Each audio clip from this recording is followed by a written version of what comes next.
Fred Trump III speaking out against his uncle in a new book. It's called All in the Family, The Trumps and How We Got This Way. And it alleges the former president used a racial slur and suggested disabled people should, quote, just die. The Trump campaign calls these claims disgusting lies, but his nephew says this is no political hit job. It's the full truth. Here's senior investigative correspondent Aaron Katursky. It says the Trumps and how we got this way. What way? What's the Trump way? Complex and sometimes cruel. And within every family, people know this, families are complicated. Every family has their crazy uncle.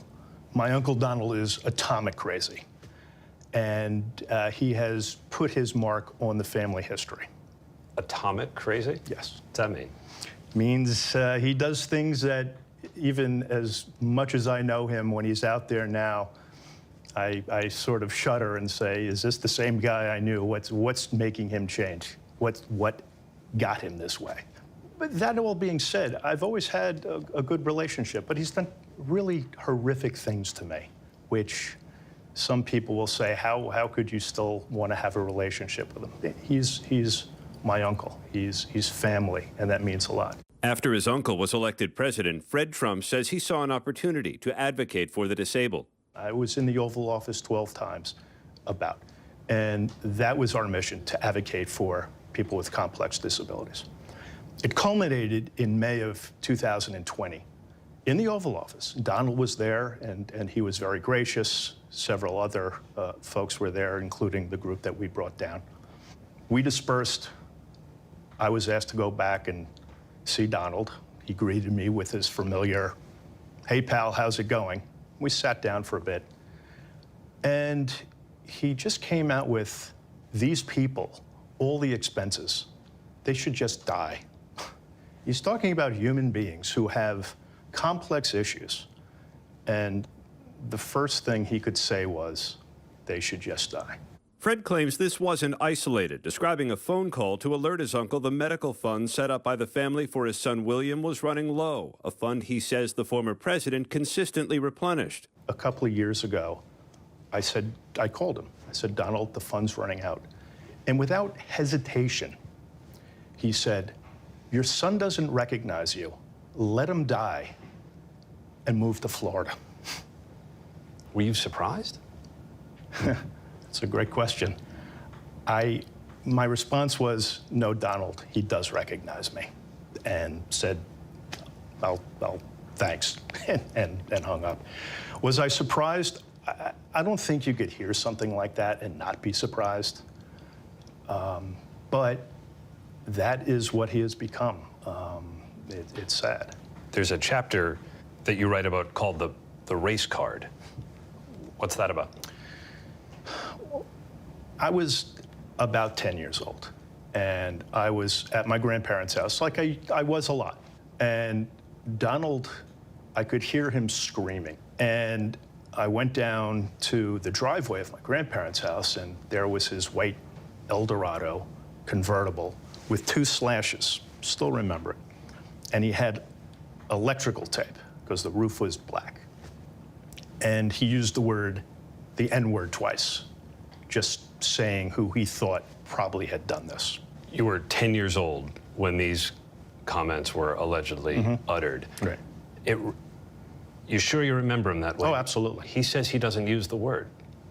Okay, he did twice that day. You do write in the book about how people have labeled former President Trump a racist, and some people feel he is, some people say he's not, and you ask the question, is he a racist? You don't necessarily answer it. Right. Is he a racist? He at times espouses things that people who I believe are racist espouses. That's the best I can answer that question. Say more. I don't believe he's a racist.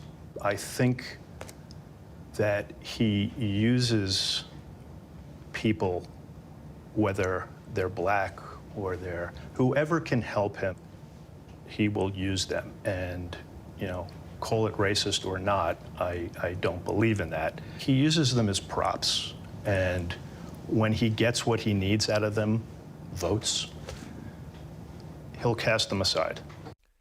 That was Donald Trump's nephew, Fred Trump III, in an interview with ABC, making some, quite frankly, disturbing admissions about Donald Trump's past and what he said behind closed doors. Now, that interview really spoke for itself, but it wasn't the only thing that Fred has said about his uncle Donald Trump recently that just shows how poor his character is. And we're going to get to that a little bit later in the show, so make sure to stick around. But first, I wanted to talk about Donald Trump's character. His character as a person who would say the things that his nephew is alleging that he said. It reveals everything that we really need to know about Donald Trump, how he views everyone who is not him, the only person in the world that he cares about.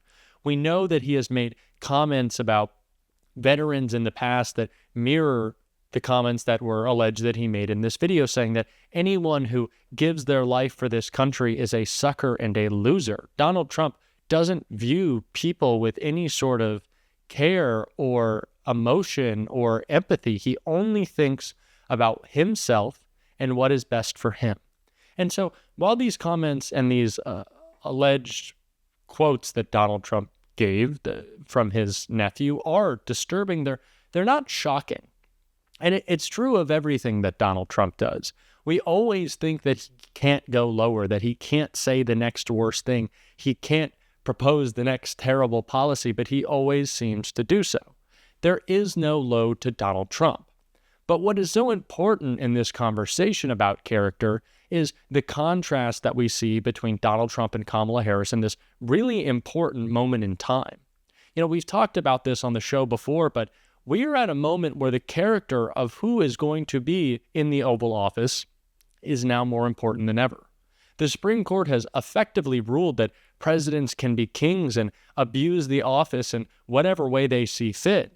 And that makes Donald Trump more dangerous than ever. His Project 2025 plan isn't just scary because it's putting forth all of these dangerous ideas of how Donald Trump and his goons could hurt our country, but it shows that they are preparing to do so.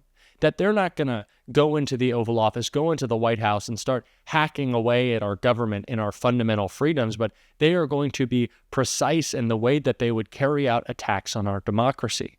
These people are preparing to hurt our country in as significant of a way and as quickly as possible if they are elected. And of course, we are not going to let Donald Trump get elected. We are not going to allow him to carry out his Project 2025 plan. But it's incredibly scary when we think about the low character of Donald Trump and occupying that office that the Supreme Court, like I said, has now effectively made the office of a king. And of course, Donald Trump would abuse that power as much as he possibly could.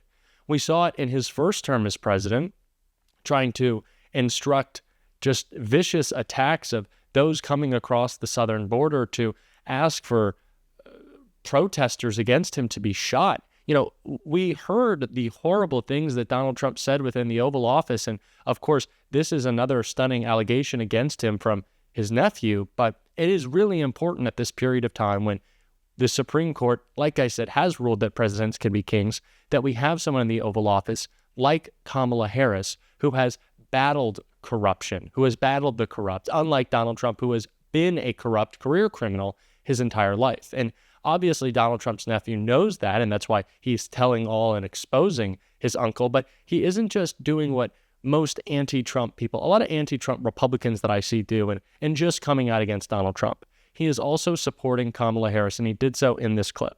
I believe in policy over politics. Yeah. And without question, Kamala Harris's policies are what I get behind. So I will be voting for Kamala Harris. And if I'm asked, I will campaign for her without hesitation. Good.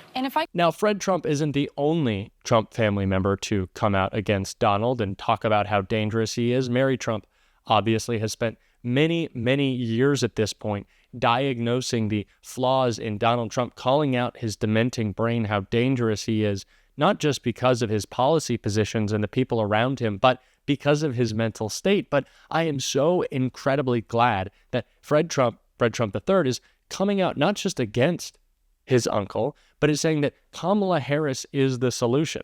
Because he went on The View. He was talking about these issues, but it reminds me of when Chris Christie went on The View. Now, this was before Kamala Harris was the nominee, and so I don't know if his opinion has changed. It probably hasn't. But he said, I'm going to do everything I can to stand in the way of Donald Trump. I'm going to stop him in any way that I can.